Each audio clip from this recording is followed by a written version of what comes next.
I wrote this in September 2019, but it still remains applicable. This weekend I'm interstate. I'm visiting family in Adelaide and using my brother's computer to write this.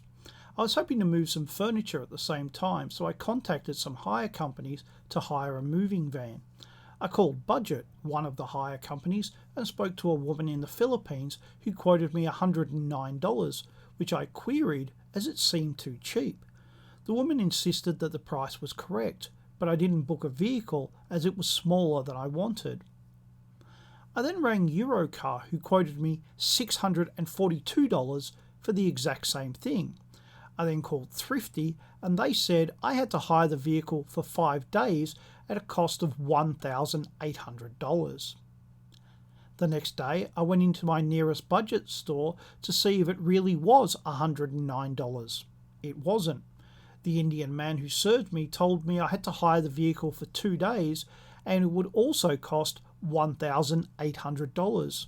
I said, no thanks, and went home to see what quote the call centre would give me now. I called and spoke to Mr. X. In these call centres, they all have fake English names. Some have very good English, and others can hardly pronounce their fake names correctly. Mr. X is neither his real or his fake name. I told him what I was after, and then I asked him for a quote, and he said to me that the computer system was down and he would call me back when it came back online. I waited and waited, and I was getting worried, so I decided to call Avis. I called, and the operator said his name was Mr. X. That's a coincidence, I thought. I told him what I was after, and then he said, our computer system is down, at which point I realised it was no coincidence.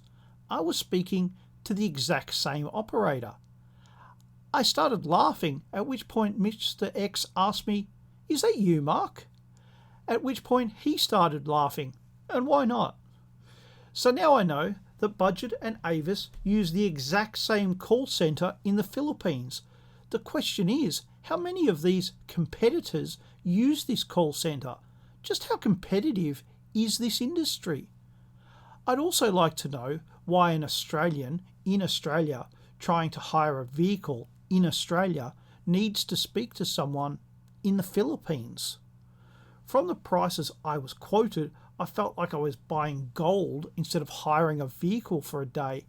In the end, I didn't hire anything. We're supposed to have a free enterprise economic system whereby competition should drive down prices, and that is our reward for the inequities of the system. There's no such thing as perfection in human affairs. Most people accept that. Economics is no exception.